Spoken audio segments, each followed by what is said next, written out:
Hola, Buenas tardes, sí la escuchamos. sí. La delegada es Nelia, ¿no? ¿Del grupo? Elisa, De su grupo de de- de- respiratorio, sí, doctor. del grupo de todo el grupo grande.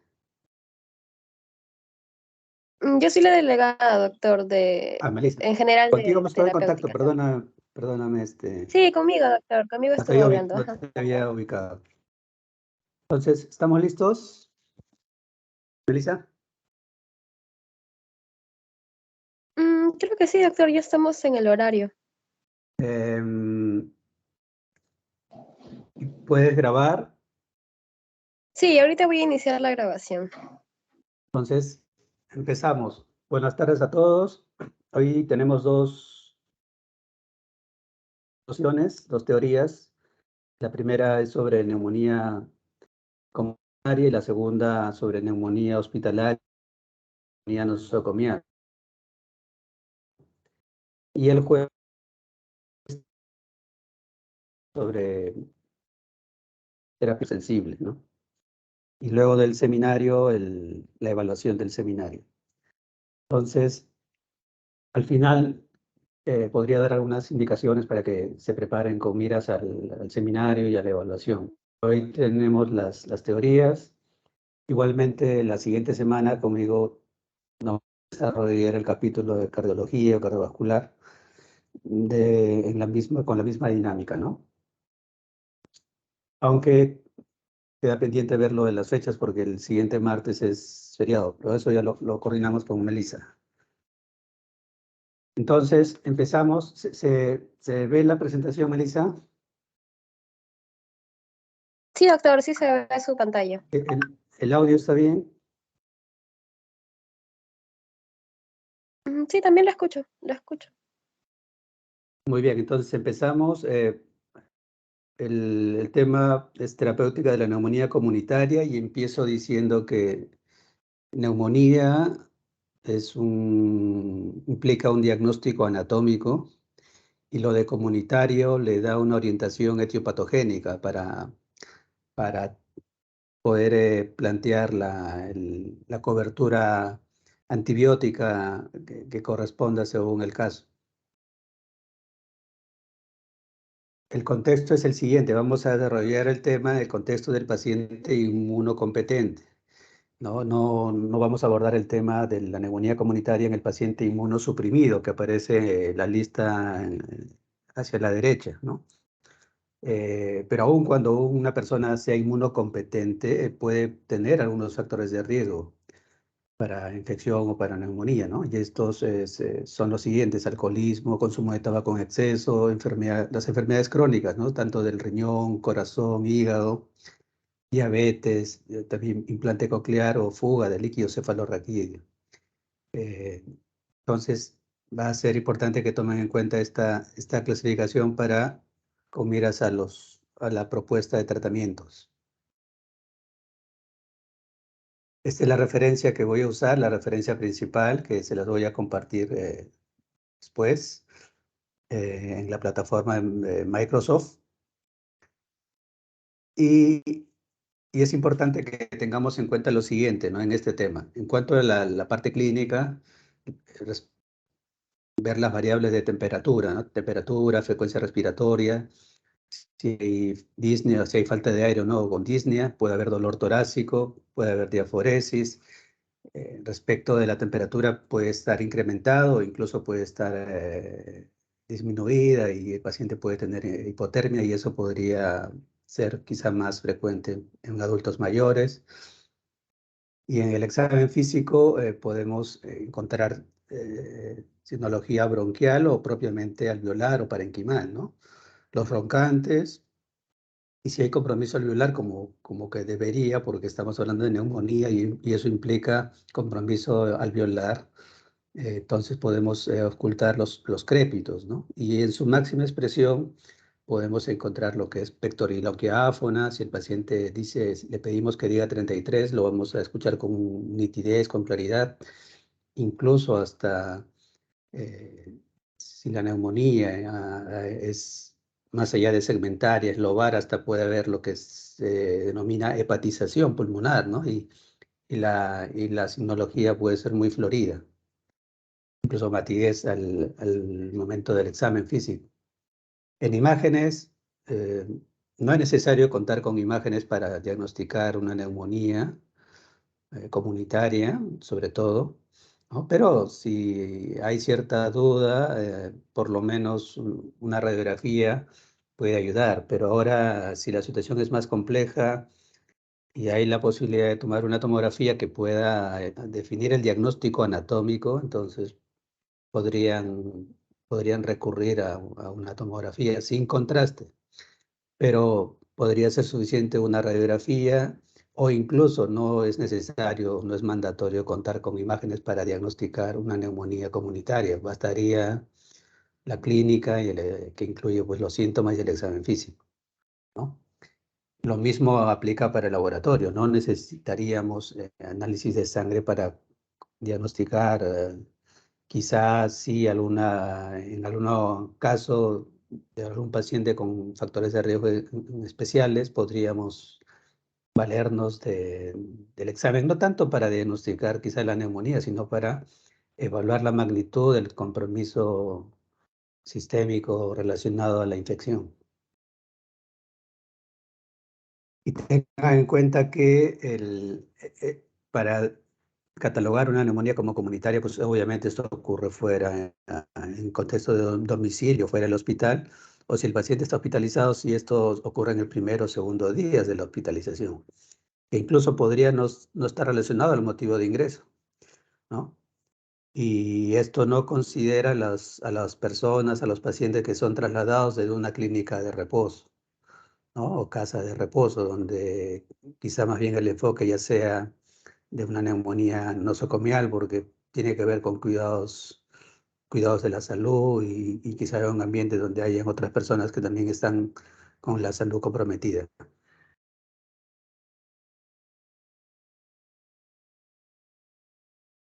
Miren, aquí las dos dimensiones. Hacia la derecha, una imagen que muestra una radiopacidad homogénea en el lóbulo superior derecho, esto con broncograma aéreo, esto puede ser compatible con es un consolidado lobar, puede ser compatible con una neumonía, ¿no? Si el cuadro clínico lo refuerza. Y por otro lado, hacia la izquierda tenemos la imagen del estreptococo neumoniae, ¿no? Que es el agente causal más frecuente en infecciones respiratorias, incluyendo neumonía. Más allá del 50% de los casos va a ser explicado por un estreptococo neumonía. Y aquí tienen una foto de una microscopía electrónica con esta fuente.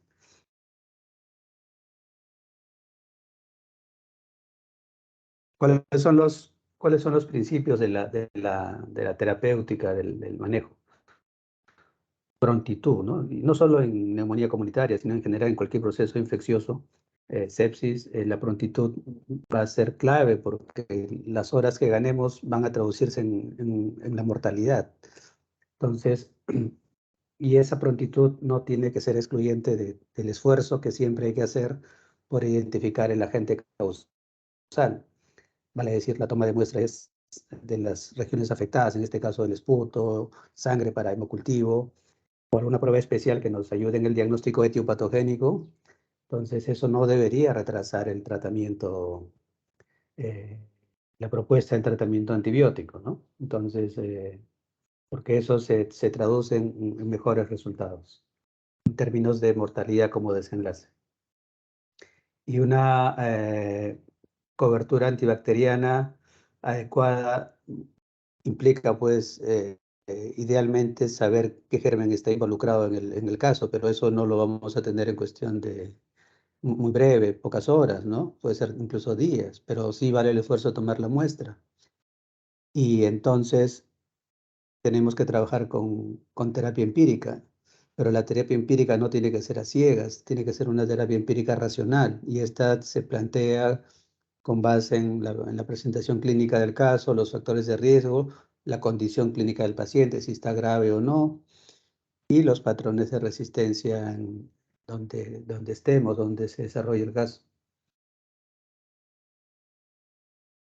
La terapia empírica siempre puede ser justificado para empezar, pero no necesariamente para terminar un tratamiento. Y ustedes van a ver que el espectro de microorganismos, de bacterias que relacionadas con la neumonía se amplía de acuerdo a la gravedad del caso, ¿no? Miren,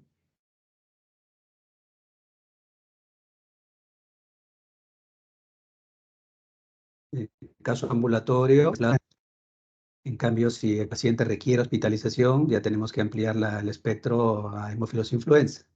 Y si el paciente está hospitalizado pero requiere soporte de una unidad de cuidados intensivos, ese espectro se amplía a enterobacterias, Staphylococcus aureus, incluso pseudomonas, ¿no? Aquí es bueno hacer una pausa para mencionar que cuando hablamos de neumonía comunitaria, generalmente nos estamos refiriendo a bacterias, ¿no? Una neumonía comunitaria, una neumonía bacteriana, ¿no? Como un cuadro agudo, generalmente. Pero una neumonía, incluso como la que he mostrado en la imagen de rayos X, eso representa solo un diagnóstico anatómico, ¿no? El agente causal puede variar. Y en ese sentido, no debe sorprenderlos el término de una neumonía tuberculosa.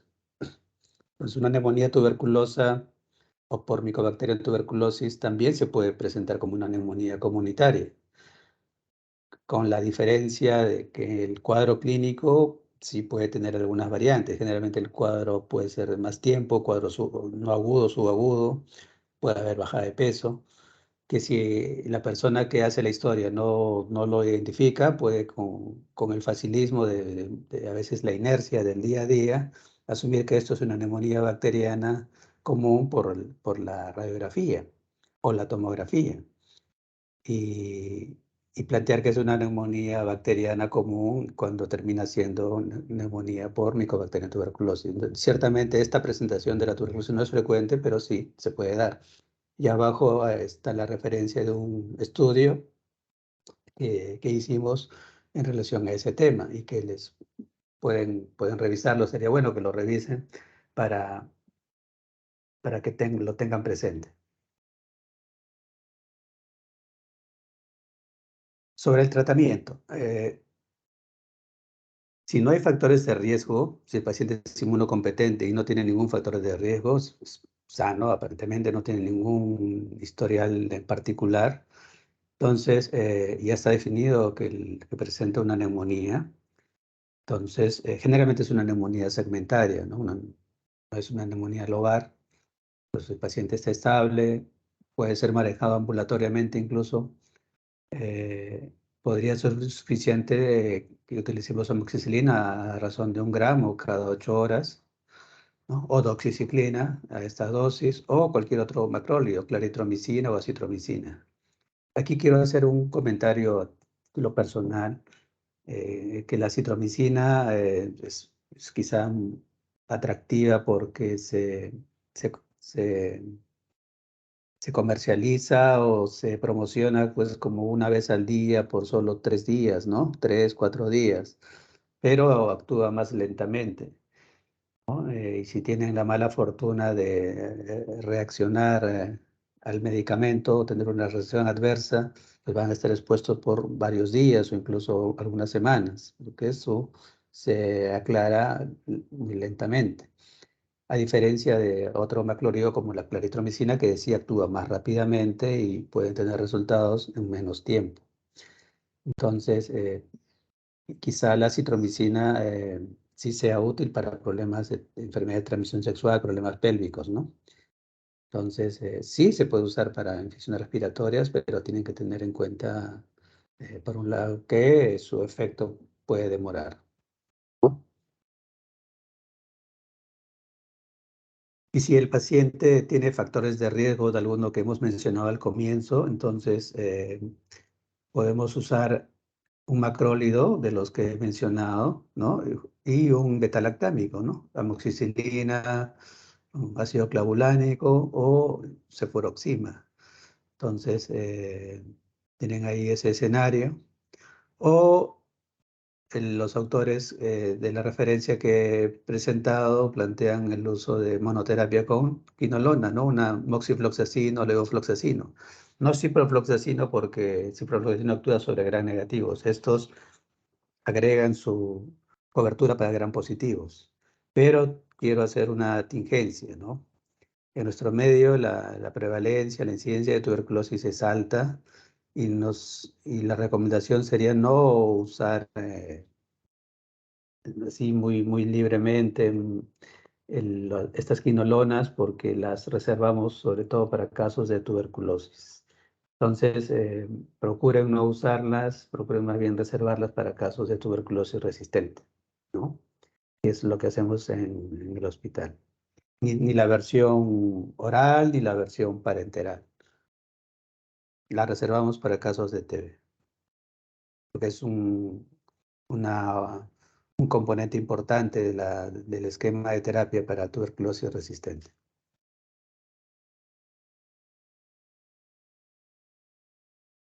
En el paciente hospitalizado, igualmente acá los autores proponen quinolonas parenterales de estas que he mencionado, pero solemos no, de preferencia en nuestro medio no debería usarse, ¿no? Sí pueden usar un macrolio y un betalactámico parenterales. No es, se comercializan los macrólidos por vía parenteral, pero no son baratos, o sea, tienen su costo, pero de acuerdo al caso podría ser una alternativa. Y si no tienen la versión parenteral, pueden usarlo por vía oral y el betalactámico sí ser parenteral, ¿no? De los betalactámicos, aquí tienen las alternativas. Ampicilina sulbactam, cefotaxima, cetrexona, ahí tienen las dosis. Y un comentario. Acá eh, los autores proponen pues un macrólido y un betalactámico. Y esta puede tener diferentes sentidos, ¿no? Si el paciente tiene claramente expectoración purulenta, entonces no tendría un sentido utilizar un macrólido porque el lado del macrólido va dirigido a cubrir gérmenes atípicos, ¿no? Pero si el paciente tiene esputo purulento, entonces ya la posibilidad de atípicos se aleja, porque generalmente estos pacientes no tienen mayor expectoración. Incluso pueden tener un compromiso intersticial, hasta bilateral, pero no suelen tener una expectoración purulenta. Entonces, si el cuadro es así, no tendría por qué usar macrólidos como parte de la cobertura para neumonía comunitaria, ¿no?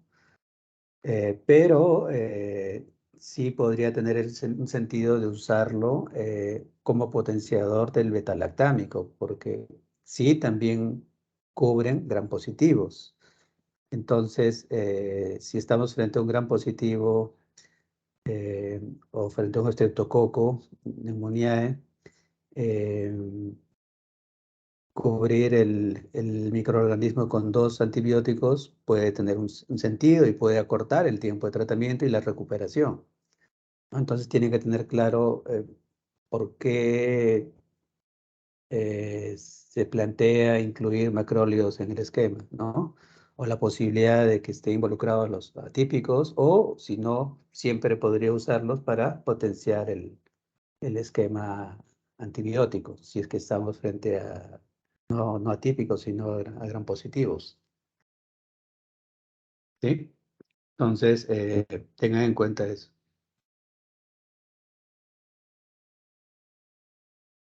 Si estamos frente a un caso en el que ya hay historia de estafilococo áureo meticilino resistente, entonces se puede considerar cubrir esta opción con vancomicina o linezolid, ¿no? Previamente haciendo el esfuerzo de tomar muestra para cultivos o quizá una prueba molecular en muestra nasal. Eh, Aquí tiene la dosis de vancomicina o linezolid y cuándo usamos una, cuándo usamos otra, ¿no? Si hay alto riesgo o de hecho ya está establecido un problema renal, Entonces, no usamos vancomicina para no incrementar el riesgo de daño renal. Y en ese sentido, podemos usar el Nesolí, que no afecta el riñón, ¿no? En cambio, si no hay ningún factor de riesgo, no hay historia de compromiso renal, sí podríamos usar vancomicina, ¿no? Pero sí siempre haciendo el monitoreo de la creatinina sérica cada, cada 48 o 72 horas. Ahora, si en el caso que tenemos enfrente hay una historia de aislamiento previo de Pseudomonas aeruginosa, entonces generalmente va a ser una pseudomonas sensible o medianamente sensible, entonces en este caso podemos considerar el uso de piperacillinato suractán, cefepime o eventualmente de imipenem, si tomamos en cuenta la gravedad del caso, ¿no? Imipenem o meropenem. O sea, ya no es solo el diagnóstico anatómico de neumonía y la posibilidad de que esté involucrado Pseudomonas por el antecedente, sino tomamos en cuenta la condición clínica, la gravedad del caso.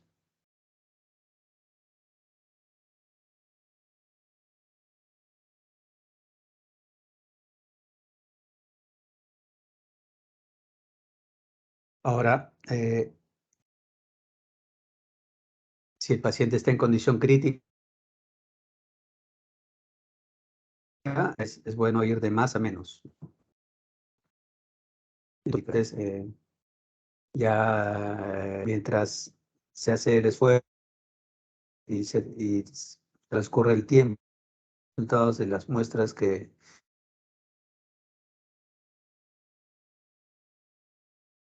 está crítico y hay factores de riesgo, entonces podríamos empezar, como les digo, con carbapenems y luego con los resultados desescalar en el tratamiento, ¿no?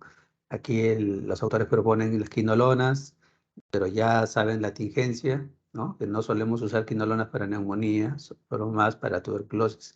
Aparte que, bueno, en este caso de neumonía comunitaria, podría haber alguna posibilidad de usarlo, pero en neumonía nosocomial, como vamos a ver, ya los gérmenes hospitaleros son altamente resistentes a quinolonas, o sea que tampoco tendría un sentido eh, usarlas, sobre todo si estamos frente al escenario de una neumonía nosocomial.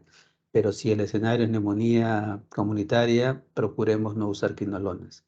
Sí, quizá aminoglucósidos podrían ser una opción para ampliar la cobertura de gram negativos mientras definimos el germen involucrado con el caso, pero siempre teniendo en cuenta si hay o no daño renal establecido o alto riesgo de injuria renal.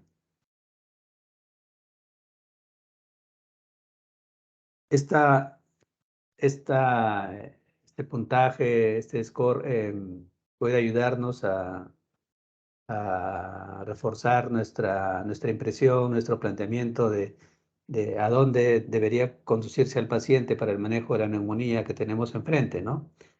Miren, estas son las siglas de estas variables: C de confusión, U de uremia, R de frecuencia respiratoria, P de presión sanguínea o arterial y la de 65 del punto de corte para la edad, 65 más. Todas son clínicas excepto lo de la uremia, entonces necesitamos el valor de la urea en sangre para poder hacer el score. Por eso es que el de la derecha es un score equivalente sin la variable de la uremia, ¿no? Y todas serían clínicas. Entonces, si no tenemos ningún factor de riesgo de estos, y probablemente estemos frente a un paciente estable que pueda ser manejado ambulatoriamente. Uno o dos de las cuatro variables, ¿no? Confusión, alteración de la frecuencia respiratoria, de la presión arterial o de la edad, y el paciente no lo hace muy bien, el estado general está afectado, se está disminuido y tenemos dudas o hay factores de riesgo que compliquen el caso, entonces, o hay otras comorbilidades. Entonces el paciente puede quedar hospitalizado en sala general, pero si hay 3 o 4 de los factores de riesgo, de las variables que componen el puntaje, el score, el paciente podría ser candidato a estar en cuidados intensivos, ya sea de urgencias o de la sala de cuidados intensivos general del hospital. Entonces, en otras palabras, esta evaluación la pueden hacer al ingreso, de ingreso a urgencias, ¿no? La edad es fácil, ya está establecido, toman la presión, los signos vitales, valoran cómo está el nivel y contenido de la conciencia, ¿no? Si está confuso o no confuso, los signos vitales, y pueden decidir rápidamente, definir no sé si el paciente está estable o no, o si tiene estas variables alteradas que lo pongan en riesgo de muerte. Y en función de eso, decidir a dónde va a ser más conveniente tener al paciente, si en casa o en sala general de hospitalización, o si en el hospital, pero en cuidados intensivos. Abajo tienen una referencia para acceder a este score y alguna información adicional. ¿Cuánto tiempo debe durar la terapia, ¿no? Hay una tendencia a cortar los tratamientos, ¿no? El tiempo mínimo necesario, ¿no? Y en ese sentido, 5 días puede ser suficiente en adultos sanos y ambulatorios, ¿no? Pero el tiempo puede variar según el agente causal, la gravedad, las complicaciones y las comorbilidades o enfermedades preexistentes, ¿no? Crónicas. Y tengan en cuenta que desde que el paciente claramente está mejor, desde el punto de corte en días, desde que el paciente claramente está mejor, pueden tratamiento durante 3 días más, y no necesariamente hay mayor beneficio por más días de tratamiento, ¿no? Y entonces va a ser definido el diagnóstico también para el seguimiento del tratamiento, ¿no? Si la fiebre era un parámetro, pues un control diario de la temperatura para ver cómo evoluciona, los signos vitales, el estado general, la exigencia, ¿no? De la tos y el tipo de contenido del esputo. Entonces ven la curva y una vez definido el momento en que claramente el paciente está mejor, pueden contar pues unos 3 días más y hasta ahí llegar con la cobertura antibiótica, ¿no? Entonces, siempre procuremos el tiempo mínimo necesario para el tratamiento, ¿no? Porque no hay una diferencia en el resultado final.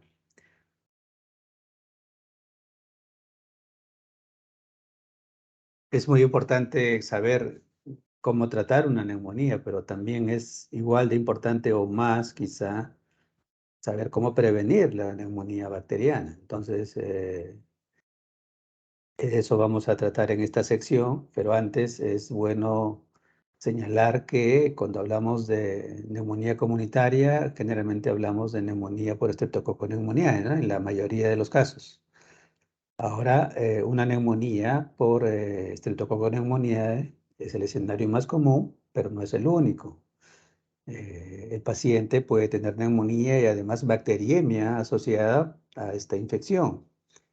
Y eso, ese agregado, pues permite catalogar el caso ya no solo como neumonía eh, estreptocócica, sino como enfermedad neumocócica, ¿no?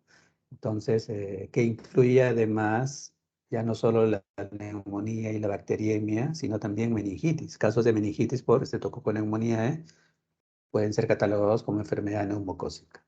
Y todo esto puede ser prevenido en gran medida por el uso de vacunas, ¿no? Vacunas antineumocócicas. De estas hay dos, que tiene 13 componentes y que tiene 23 componentes. La de 13 es más reciente, de 2010 se cuenta con ella, y la de 23 componentes desde ya tiempo atrás, ¿no? Esta de 13 componentes es la conjugada y se utiliza una sola vez en la vida. En cambio, la otra de 23 componentes, que es la polisacárida de 23 componentes, que no es conjugada, eh, sí puede tender a requerirse cada cierto tiempo, cada 5 años, un refuerzo. Más aún si el paciente tiene factores de riesgo, es inmunocompetente, inmunosuprimido, perdón. ¿No? Entonces, ahora vamos a ver un cuadro en cómo emplearlas, pero no es la única intervención que podamos hacer. También si queremos disminuir la ocurrencia de neumonía comunitaria por estreptococo neumonía u otros, curiosamente, la vacuna contra la influenza estacional también es útil, o sea, disminuyendo la incidencia de influenza, que es una infección viral, también disminuimos la ocurrencia de infecciones bacterianas agregadas. Por eso es muy importante también contar con que las personas cuenten con una vacunación, en este caso anual, contra la influenza estacional. Más aún si el paciente tiene enfermedades o factores de riesgo, ¿no? Tiene falla cardíaca, es cirrótico, enfermedad renal crónica, diabetes, etcétera, ¿no? Entonces deben estar protegidos, ¿no? Y obviamente ahora con esto de la pandemia que tenemos o que ya está de salida, también debe estar cubierto contra la COVID, ¿no? Y no solo eso, no solo esas tres opciones, contra neumococo, influenza y COVID, sino también contra la difteria, que viene en una vacuna doble, ¿no? Tétanos y difteria, y que se aplica cada 10 años. Y esa, mucha gente, pues nos hemos descuidado y no tenemos el refuerzo de la vacuna contra la difteria. Entonces, tenemos que actualizarnos y tenemos que llevar esta vacuna que se obtiene, se consigue en cualquier centro de salud, porque es parte del Programa Nacional de Vacunaciones. No hay excusa, ¿sí? ¿Cómo emplear las vacunas contra el neumococo? Las dos que tenemos, ¿no? Un poco acá evaluamos la edad y si el paciente es inmunosuprimido o no y si tiene factores de riesgo. Aquel que es sano, que es inmunocompetente y tampoco tiene factores de riesgo, pero sí es adulto mayor, ¿no? Más ahí siempre considerar las dos vacunas, ¿no? Pero en lugares, en países, en regiones donde ya la vacunación con la vacuna contra el neumococo de 13 componentes, la vacuna conjugada, ya ha sido empleada masivamente en los programas de vacunación de los niños. En esos casos, cuando la cobertura después es completa en la población, ya en la etapa adulta no habría necesidad de emplearla porque les dije que el uso es una sola vez. Sí, en los niños, en los pequeñitos, cuando se empieza la vacunación no es una dosis, son 3 dosis, pero ya una vez recibido eso no hay necesidad de nuevas vacunas posteriormente de ese tipo.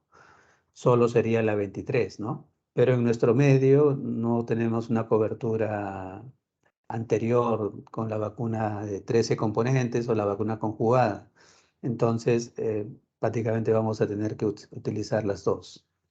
En el Programa Nacional de Inmunizaciones del Ministerio de Salud solo está contemplada la 13, la vacuna conjugada, no está contemplada la de 23 componentes, ¿no? Eso lo obtienen, lo contamos en el Seguro Social, pero también lo pueden obtener de manera particular para ampliar la cobertura y estar mejor protegidos, ¿no?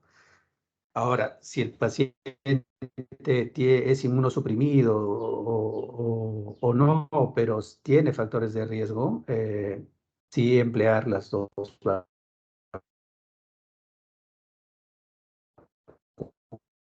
¿no? Primero, la vacuna conjugada, y a partir de 2 meses o 8 semanas siguientes, en cualquier momento pueden agregar la vacuna de 23 componentes, ¿no?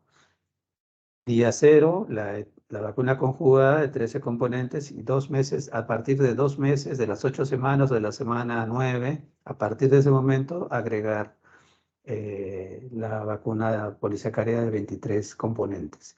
Ese es el mejor esquema.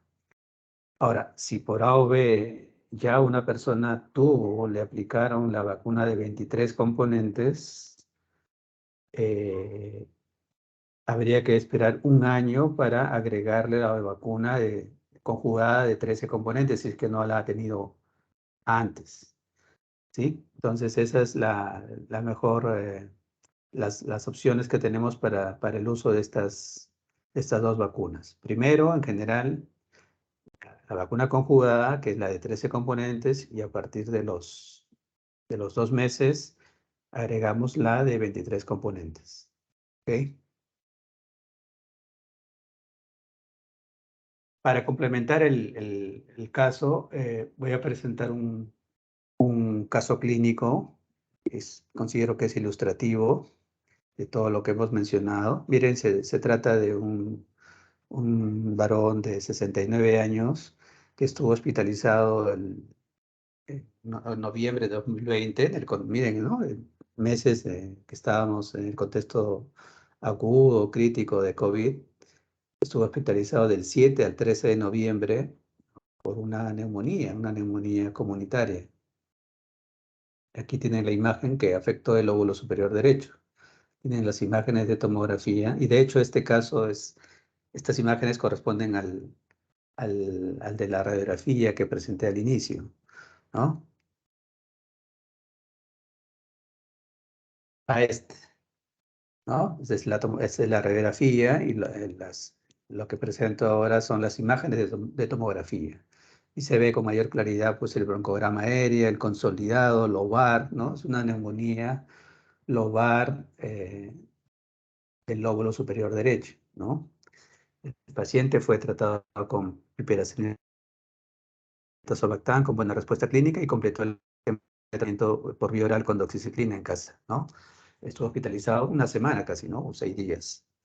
Eh, bueno, ahí fue una neumonía comunitaria, fue tratado y se le hizo seguimiento a ese paciente y el 21 de diciembre, o sea, algunas semanas después, 4 o 5 semanas, hubo un control de imágenes, tomografía y vemos que ya la zona afectada ya no tenía el problema, ¿no? Se había aclarado.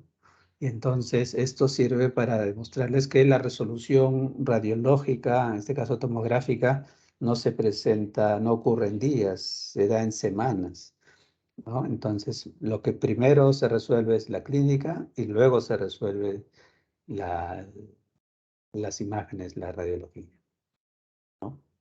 Pero todo esto que es ilustrativo no termina ahí, ¿no? Eh, el paciente había estado hospitalizado antes de esa neumonía bacteriana comunitaria, había estado hospitalizado por COVID-19, ¿no? Miren aquí las imágenes y cuándo, en septiembre, del 16 al 20 de septiembre. Y la hospitalización por neumonía en noviembre, ¿cierto? Las semanas antes el paciente había estado hospitalizado, pocos días, pero había estado hospitalizado por COVID. Y aquí tienen las imágenes de COVID en zonas distintas a la del lóbulo superior derecho. O sea que no hubo, además hubo una prueba confirmatoria y fue COVID moderado, ¿no? Pocos días salió de alta para completar el manejo en casa.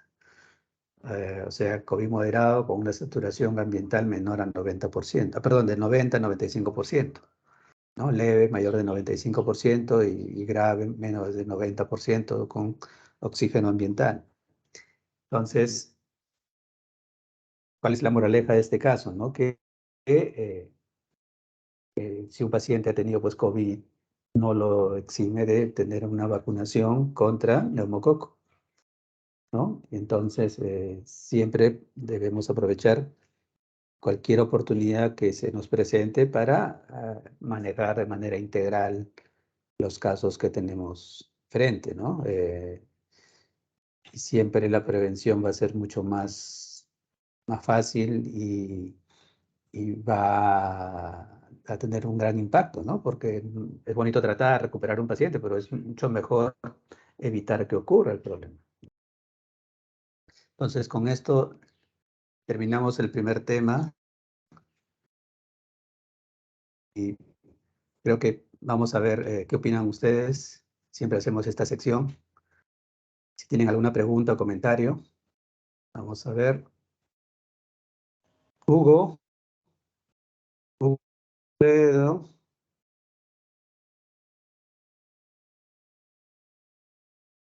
Sí, doctor, buenas tardes. Hola, ¿tienes alguna pregunta o comentario?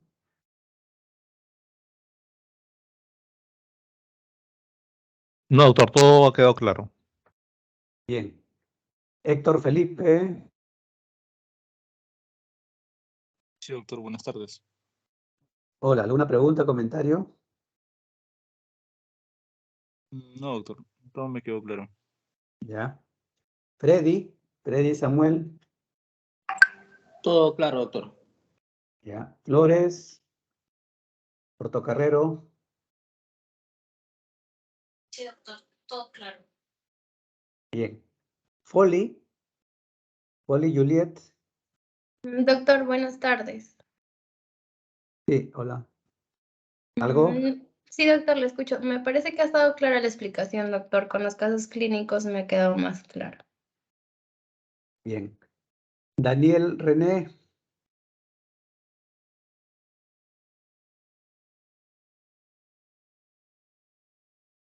Daniel.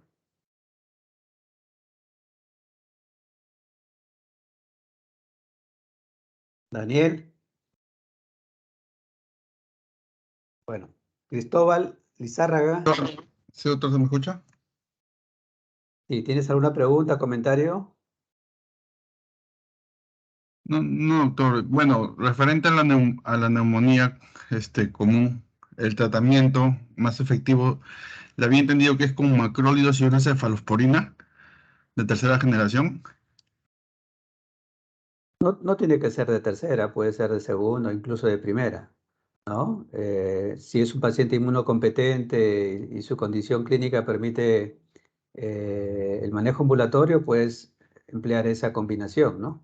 Y si es inmunocompetente, no tiene factores de riesgo, puede ser suficiente el beta-lactámico, ¿no? Ah, ya, doctor, correcto. Cristóbal, Sí, doctor. Buenas tardes. hola, ¿alguna ¿Me pregunta, escucha? comentario?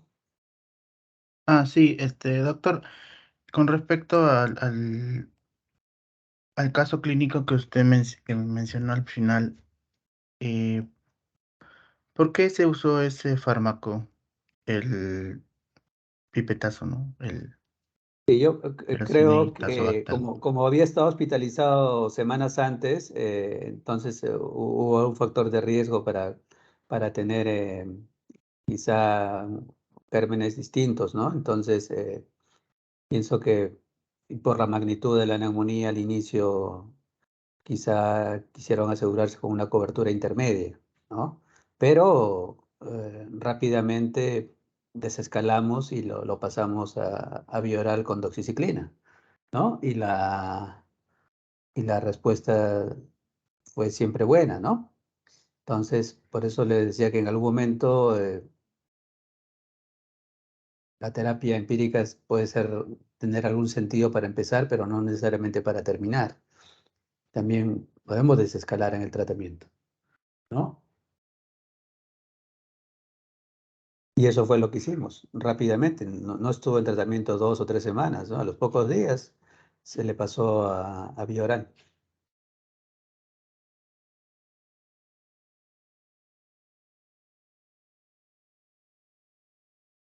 ¿Sí, Cristóbal?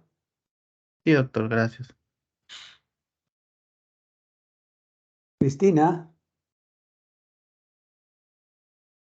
Sí, doctor. Una consulta. sí, ¿Se me escucha? Sí. Ajá. sí. Sí, bueno, con respecto al caso también, ¿no? Si el paciente tuvo el COVID moderado, ¿después de cuánto tiempo se puede vacunar contra la neumonía? Una vez que el paciente claramente ha remitido del problema, incluso si ya está estable, puede ser vacunado al alta, ¿no? Y eso es lo que hacemos en el hospital aprovechando cualquier paciente con enfermedad crónica mayor, está estable, no está infectado, y ya se compensó y lo vacunamos, ¿no? Que es diferente a la vacuna contra la misma COVID. Si quieres hablar de la siguiente vacuna, ahí sí puedes esperar por lo menos un mes, pero si el paciente está estable, ya se recuperó, pues podría ser tanto como el alta. ¿Sí? Ok, doctor, gracias.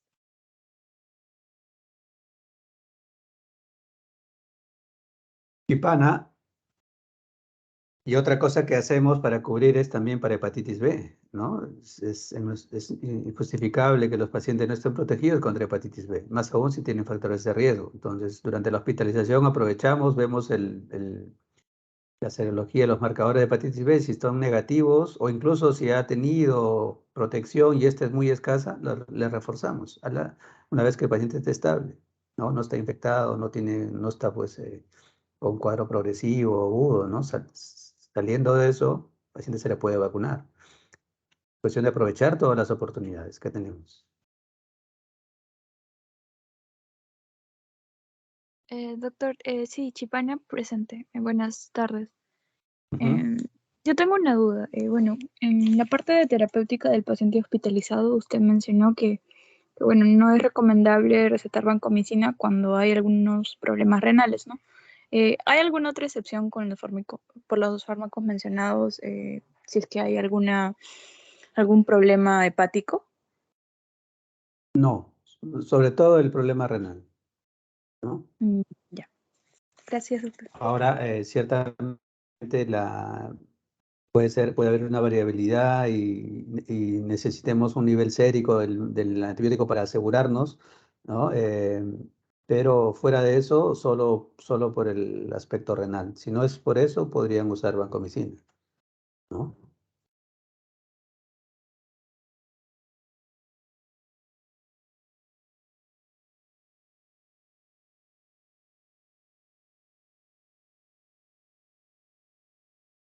Pinchay,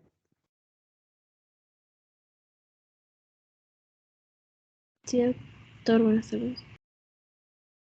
¿alguna pregunta, comentario?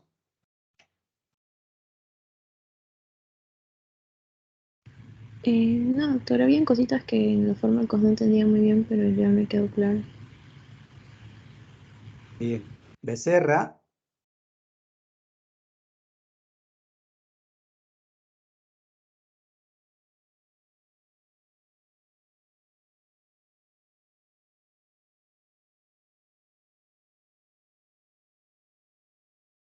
Becerra,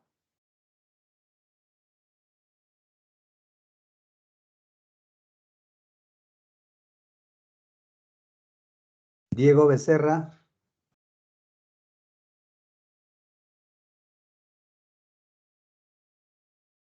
Arias, Nelia.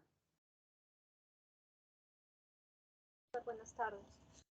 Le quería Sí. preguntar, cuando mencionó la neumonía sin factores de riesgo, mencionó la amoxicilina, doxiciclina, claritromicina, ¿solo puedo dar uno o son sumativos de dos? No, cualquiera de ellos. Cualquiera de ellos. La doxiciclina es una tetraciclina, ¿no? Y en los macrólidos está claritromicina y acitromicina. Cualquiera de ellos puede ser. Ahora, por ejemplo, si más bien las sospechas de una neumonía típica, quizá pueda ser mejor opción doxiciclina o los macrólidos, ¿no? Si claramente la infección es bacteriana, por el tipo de esputo, por el cuadro general, puede ser suficiente beta-lactámico. O igual los macrólidos, porque la cobertura va a ser igual. O sea, ya ahí hay un margen para la preferencia de cada facultativo. Y en el caso de los que son con factores de riesgo, sí sería sumativo, ¿verdad? También, ¿no? Pero siempre hay que valorar el cuadro clínico, porque una neumonía comunitaria no tiene una sola presentación, pues la magnitud del cuadro, el estado general, y siempre tratar de hacer el esfuerzo. En nuestro medio no es muy claro, no es frecuente una neumonía típica, ¿no? Pero eventualmente puede presentarse y en ese caso ver si la necesidad de más de uno o del otro, ¿no? Pero lo que se ha presentado tiene sentido. Y si, como dije, aun cuando no sea típica, pueden sumarse en la cobertura, ¿no? Contra el germen involucrado. Es gran positivo. Gracias, doctor. Arbieto, Buenas tardes, doctor. hola, ¿sí? ¿Alguna pregunta, comentario? No, doctor, ya mis compañeros me hicieron una pregunta que yo le iba a hacer. Todo claro, doctor. Bien. ANEF, Sí, doctor, buenas tardes. hola. Bueno, lo que podría preguntar es, en la diapositiva que usted habló acerca de la duración de la terapia, mencionaba que las terapias no se suelen extender más allá de los 3 días de la remisión de los síntomas, pero un poco más atrás de eso también mencionó que la duración varía de acuerdo a ciertos factores, ¿no? Como etiología, comorbilidades. Eh, en ese caso, igual a pesar de estos factores que pueden haber, ¿se esperan los 3 días tras la recuperación o cuánto tiempo más se suele prolongar esto? Sí, 3 a 5 días, no más, ¿ah? Igual, esos otros factores que has mencionado pueden hacer que la respuesta tome más tiempo, ¿no? O sea, ese punto de corte en el que claramente está mejor el paciente, dadas los factores de riesgo, las enfermedades de fondo, puede hacer que demore un poco más que el paciente se recupere, ¿no? O sea, no es que tengamos que prolongar esos 3 días, sino que el punto para llegar a ese momento puede ser mayor. Pero una vez dado, una vez que es claro, 3 o máximo 5 días puede ser suficiente. Por eso es importante el monitoreo, ¿no? Identificar a partir de qué momento el paciente está claramente mejor. ¿Sí?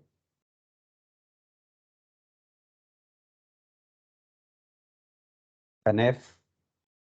Sí, doctor. Y en el caso que si se ha dado una terapia ambulatoria, o sea, el paciente va a estar en su casa, no hay quien lo vaya a revisar.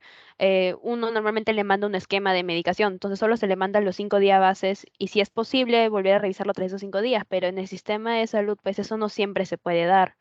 En ese caso, igual se establece solo 5 o 7 días de medicación. En ese caso, tienes que tomarte un poco más de tiempo en explicarle cuál es el plan y que los pacientes vayan evaluando las variables, cuáles van a ser las variables de seguimiento, ¿no? Y obviamente que a veces no siempre se les receta exacto, ¿no? Se les da un margen de tratamiento para ver, para usarlo según la evolución, ¿no? Como tú dices, a veces no podemos predecir el curso exacto de las cosas, pero si todo va bien, siguen la explicación que le has planteado. Y si las cosas no van bien, pues tiene la opción de retornar, ya sea a consultorio o urgencias, ¿no? Entonces, si no va a haber la posibilidad de seguirlo, entonces tenemos que tomar más tiempo para explicarles. No por eso vamos a indicar que se queden hospitalizados. ¿Sí? Sí, doctor. ¿Se entiende? Y si hay posibilidad de seguirlo, pues lo seguimos, ¿no? No digo quizá como parte del sistema, pero si hay posibilidad de seguirlo porque es algo propio o particular de un comienzo, bueno, tiene más facilidad de seguirlo, ¿no? Ahora, es mejor que el medicamento sobre a que lo usemos sin necesidad, ¿sí? Anef, Sí, doctor. ¿entiende? Sí. Bien. Analí, Doctor, buenas tardes. ¿sí? ¿Alguna pregunta, comentario? Ninguna pregunta, doctor. Bien. Albeniz,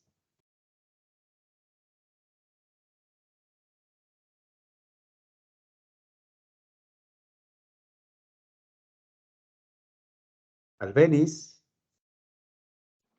Doctor, ¿se me escucha? ¿sí?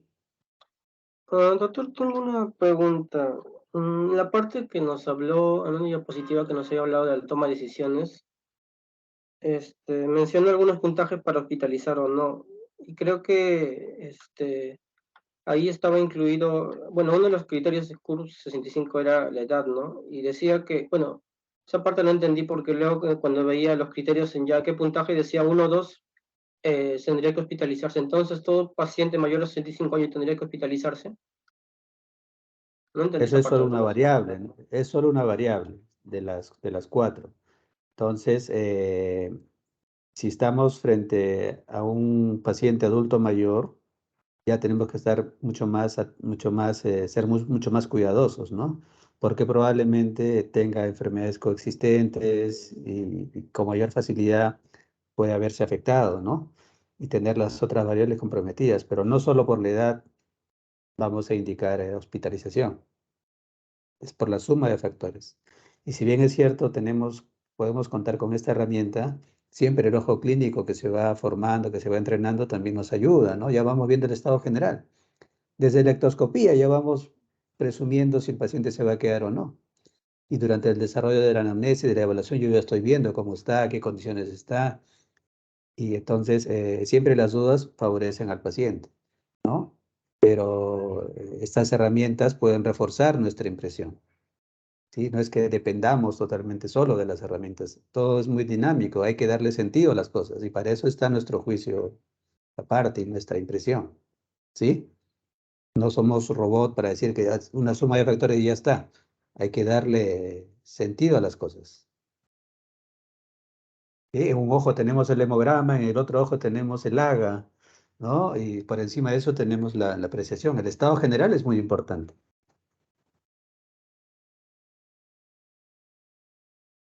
¿Sí? Ok, doctor, gracias. Almeida. Presente, doctor. Hola, ¿alguna Todo pregunta, claro. comentario? Sí, importante la gran variedad de patógenos, sean bacterias, virus, causantes del NAC. No solamente aquí en Perú, sino también en otros países. Considerar una etiología microbiana no única, ¿no? No aislada. Todo claro, doctor, con respecto a toda la clase. Gracias. Bien. Adriana.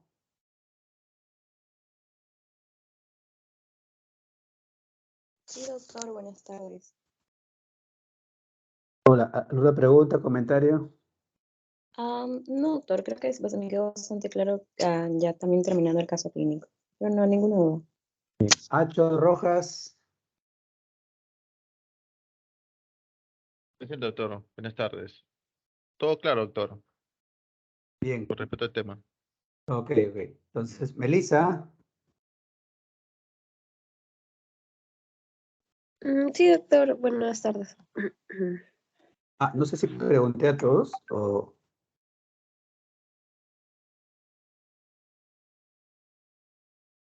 ¿Alguien Doctor, más? No falto sé yo, si creo que... Avilés.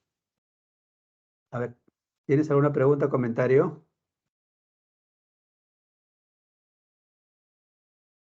No, doctor. Úrsula. No, Ya. ¿se me escucha? Ok. Sí. Sí. No, doctor. ¿No tienes? Bien. Melissa. Doctor, una pregunta. Sí. En el caso de el abandono, o sea, se recomienda 5 días y de ahí 3 días se extendió. ¿Qué pasa si un paciente deja su medicación a los 2, 3 días que ha resuelto los síntomas? ¿Se le vuelve a medicar o ya lo dejamos ahí nomás? Sí. Recibió solo 3 días. 2, 3 días mencionan y con resolución de síntomas, ¿no? Ya, no estoy seguro si con 2, 3 días ya podemos hablar de resolución, ¿no? Quizá de una mejora, pero tendremos que valorar bien eso, ¿no? Si estamos frente a una remisión o solo una mejora parcial y es bueno reiniciar para asegurar el tratamiento, ¿no? O de Sería mejor repente no darle 5 fue... días más. Sí, pero si es que no hay dudas en el diagnóstico, ¿no? No sé si de repente no fue neumonía, fue un problema bronquial o menor y tienes que replantear el diagnóstico, ¿no? Pero si el diagnóstico es el mismo, no hay dudas en el diagnóstico, quizás sea conveniente un ciclo de 3 a 5 días, ¿no? Para asegurar el tratamiento, definiendo claramente si estamos en remisión o solamente es una mejora parcial. Muchas gracias, doctor. ¿Sí? Elisa, Sí, doctor. pues, Ah, pasamos al bueno, siguiente tengo tema. una pregunta también. Sí, Creo que doctor, que no ha llamado a todos mis compañeros, creo que todavía faltan. sí. O sea, si está pasando asistencia, parece que todavía faltan varios compañeros. Pero también tenía una pregunta. A ver, Sí, bueno, usted estaba mencionando el tratamiento cuando el paciente, por ejemplo, precisa hospitalización, ¿no? Pero si, digamos, se encuentra en UCI, el tratamiento varía, o sea, ¿sigue haciendo el mismo tratamiento o hay variación? el- la variación claramente, en principio, es la gravedad, ¿no? La gravedad del caso. Entonces, siempre puede tratarse de una neumonía, y la diferencia entre un paciente en UCI y otro hospitalario es la gravedad del caso, ¿no? Entonces, no siempre porque está en UCI tengo que usar amplio espectro de antibióticos, ¿no? Si no hay ningún factor de riesgo, es paciente de mediana edad, previamente sano, pero tiene una neumonía grave o crítica, entonces solo lo que requiere el UCI es soporte, ¿no? Mientras le damos tiempo al organismo para que supere el problema, ¿no? Entonces, no necesariamente vamos a tener que modificar o ampliar el esquema, ¿no? Salvo que haya factores de riesgo, etcétera. Y como decía ahí, siempre tener en cuenta el espectro de agentes causales se amplía, ¿no? Eso sí. Y quizá la diferencia también sea de que tenemos que hacer mayores esfuerzos para tratar de identificar el germen, no solo porque esté en UCI brindarle el soporte de UCI y no hacer el esfuerzo para identificar el germen, ¿sí? Y ciertamente en un paciente grave podemos empezar con un espectro mayor, pero luego desescalar. Bueno para empezar, pero no para terminar, ¿no?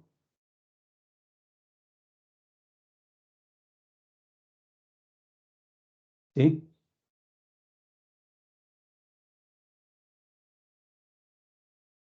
Melissa.